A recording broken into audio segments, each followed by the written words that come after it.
Hey, how are you? I'm Katie, and this is how to use Wanda Sanseri's 71 phonogram cards to teach your child reading, and I'm going to do the hackers version. So once upon a time, I went through a multi-day training to learn how to use these really fun, actually very confusing, difficult phonogram cards, but I fell in love with them, and I will tell you why. So first of all, the wish list that you're going to need to get is the CD, 70 Basic Phonograms. You can get this on Amazon or on eBay. And then you're going to want to buy the set of phonogram cards. You're going to want to laminate them. They're going to look like this. And each one, oh, this is going to be an easy one. We're going to use this for our sample. Each one, each card is a phonogram. So, you know, there are 26 letters in the alphabet. But when you combine those letters, different letters make different sounds. Like IR is its own sound, its own phonogram. I didn't know any of that, and maybe you don't either. So why does it matter? Why should we learn phonograms, and why should we teach them to our kids? So I love how my homeschooling mentor, Carol Joy Seid, explained this when she talked about why we should teach phonograms. She said that at the beginning of every school year, we should be reviewing our phonogram cards with our kids. Now, she ascribes to a different curriculum producer, publisher for cards, but I was trained on this, so that's why I love it so much, and that's why I recommend it. So it's Wanda Sanseri, Gary and Wanda Sanseri. Sanseri is spelled S-A-N-S-E-R-I, 70 basic phonograms. Did I say 71? It's 70. It says right there on the CD, 70 phonograms. So you get the little package, and you have to cut out the letters, and then you have to laminate them because little sticky fingers are going to get on them. Then what you want to do, and this is something I never quite got to because I had little kids and ADHD, my own ADHD, and so I never put the phonograms in a hole punched ring. But for those amazing mamas and daddies who can get this done, that's the best practice. Get your phonograms, hole punch them in the corner, put them on a metal ring, and take them with you in the car. This is not supposed to be a torture your child device. This is supposed to be a quick, let's just take 5 minutes and look at phonograms, okay? So here's how you use it. In the packet, before you cut them all up, they come in order. And that's why you want the CD, is to hear the order that they come in. And the CD tells you exactly how to make the sound and also how to explain the rule that that phonogram abides by. So for the letter T, it says, we say T, repeat T. And then for the teacher, the example is the word tip. And then T is sounded with the tip of the tongue pressed against the roof of the mouth. And then it says instruction for manuscript letter formation. So if you're going to use this to write, there's directions on the back for that. I never used it to write, so I didn't worry about that. But T is sounded with the tip of the tongue pressed against the roof of the mouth. So that is important because if you have little speakers who have speech impediments like my two sons did, you don't need to go to a speech therapist if you're using these phonograms. I know, I'm not telling you to go against your doctor's advice. I'm just saying we didn't go to the doctor to go to speech therapy, even though I had speech therapy as a kid for my lisp. I don't have a lisp anymore. But I could have just waited and could have learned phonograms and practiced at home proper pronunciation, and I wouldn't have needed them. So how do you use these cards? So you're going to pick like 5 cards on Monday, the easiest 5. Ha ha ha. And how do we know that they're easy? I think it's in the beginning of the booklet. It's been so long since I got this package. And they do have numbers on them in the back. But let's just say you've got your cards. I would go with single letters, not this. This is a complicated one because it's got 2 letters. Don't worry about that. And you just point to the letter with your child. You read the back of making the sound, then saying what it's used, how it's used to speak.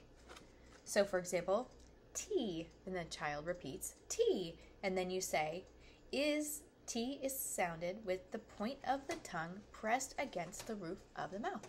T, T. And your child does it too, and you're done with 1 card. Then you go on to the next one. U, and by the way, this has 3 little instructions for how to say this. Can you see that? That's why you need this, the CD. You've got to listen to it before you try to teach these to your kid, okay? So what I do is I have a CD drive that I plug into the back of my computer. I put this in my iTunes, and now it's in there forever. I can listen to it on the road. That's probably, in this day and age, going to be the easiest way to learn these phonograms. So I'm going to tell you a fun fact. I only did these phonograms with one of our sons, the younger one, because they were teaching it to him in the kindergarten classical university model school that we were a part of. I got hired to be the campus coordinator for that school, so that's why my sons were there. We had already homeschooled for a year, and this is their method. That was their method for teaching reading at the school, so that's why we did it their way. Had I never come across that, I would have stuck with a different device for teaching reading, and actually two different devices. One is just read.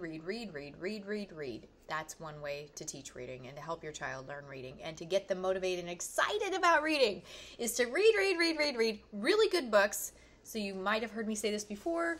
You need Carol Joy Seide's Literature Approach Seminars 1 and 2 to help you develop your own philosophy of education, but also so that you know which books are the best books for your children to read.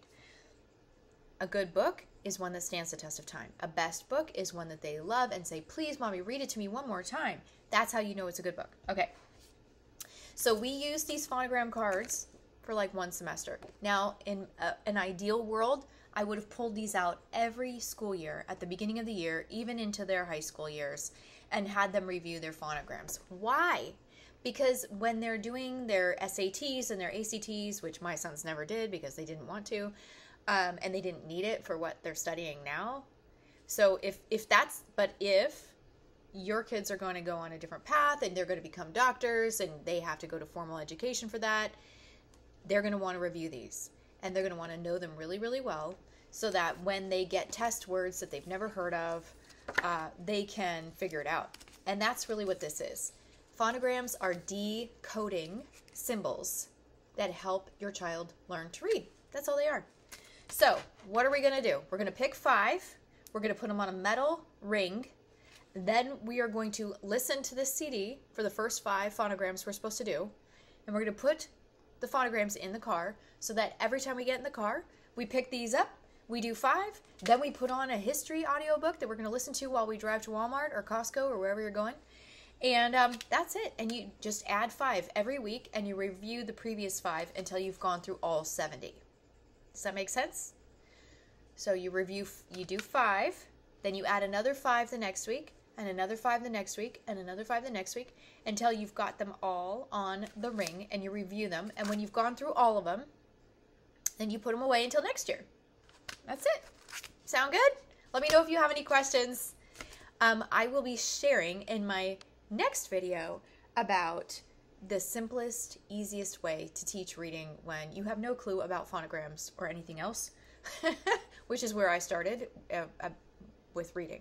And oh, by the way, if you've never heard of this, don't feel bad. I had a friend who had a master's degree in teaching elementary school students, and she had never heard of phonograms before. Not even kidding. So don't feel bad if you've never heard of this. Not everybody grew up with this. Most people, if you were educated in the United States, grew up with sight words, which is terrible because anyway, I don't have to go into all that. I hope this helped you. Let me know if you have any questions, and don't forget to check out my video on narration, which is another wonderful tool that you can use to help your child become an excellent speller.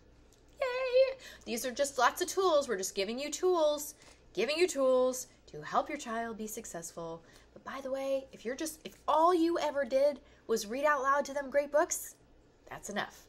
3 hours a day. Yeah, I know. You're probably going, oh my gosh, Katie. All right, if you have problems with that, let me know. See you next time.